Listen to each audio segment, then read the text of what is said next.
I received your letter of January the 15th and wish to thank you very much for the same.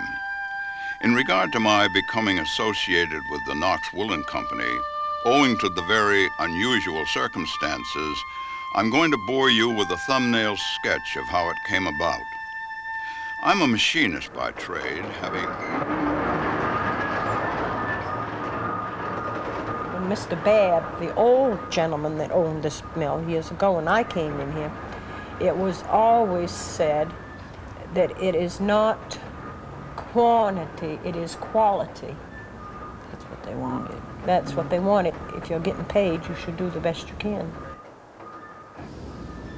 My father and grandfather, I think both, were very, very interested in their product, their felts.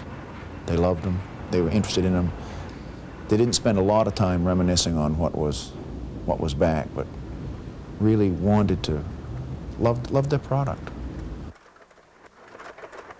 Felts are endless belts that the paper companies use to cover their squeeze rollers. It's a very delicate web of paper that goes through these rollers to get the excess water out. We make different felts, depending on what they were making, from paper napkins to the best writing paper. The paper companies really loved our felts.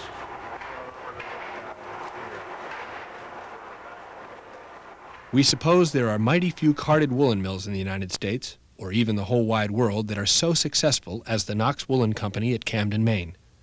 But Knox is on specialties and has a tremendous management. Few like it in the industry. If anybody had told me at 17 I'd still be here at 60, I'd have probably called him a liar.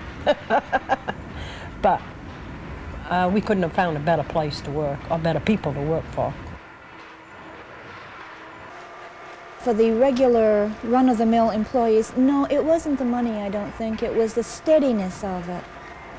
There were no worries. As I said, once you were here till you either retired or died, whichever came first. And that's pretty good, if you can depend. It was something you could depend on, and that's nice. A lot of people used to ask me, well, why do you stay in the mill? Why do you stay there? Why don't you do this or that? And I said, I make more money working in 5 days than I would working as a secretary or whatever, because we were on piecework, and I could make good money. And the work was clean, I got along with the people, I was happy.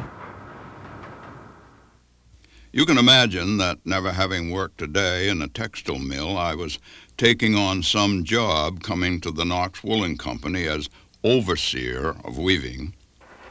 But Mr. Johnson came in mornings during the early part of my being here, and he and I would figure out what was required for the warps and any changes that were required by the customers in the paper felt business as there is today.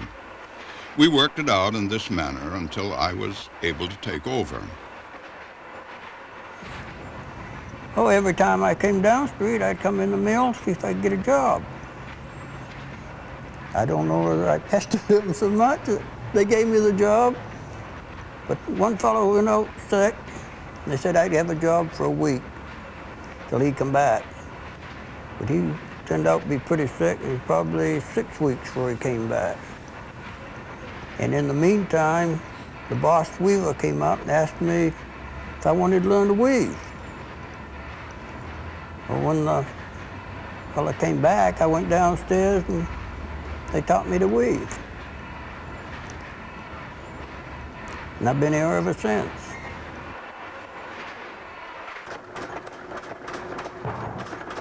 I used to come in all the time to visit, especially on a Thursday.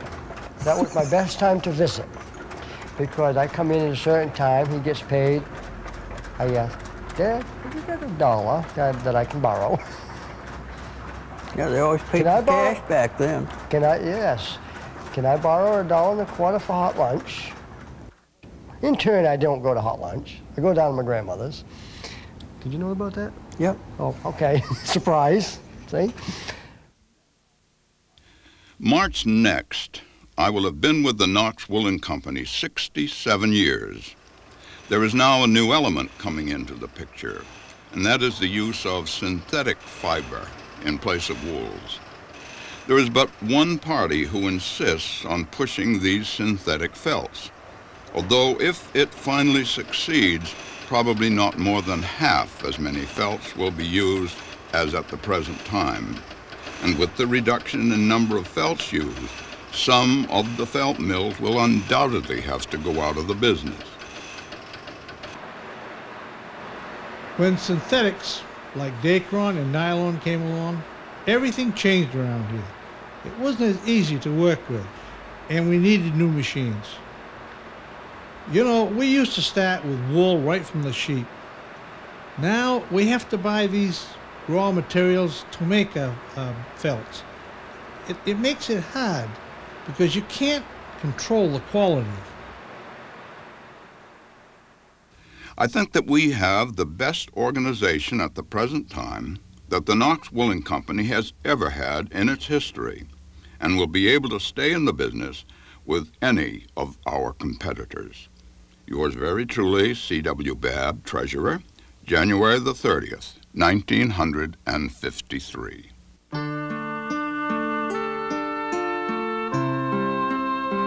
It's a very sad thing to think that they are closing the doors here, because we've been a family so many, many years.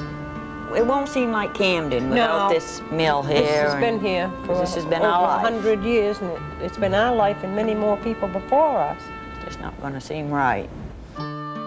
It was a very alive place. It seemed to have a life of its own over and above everything that was in it. It still does sometimes when I don't like to walk through it now after work by myself because I cry. I really do. I can see all of these people that were here for so long and still hear their voices, and it's sad.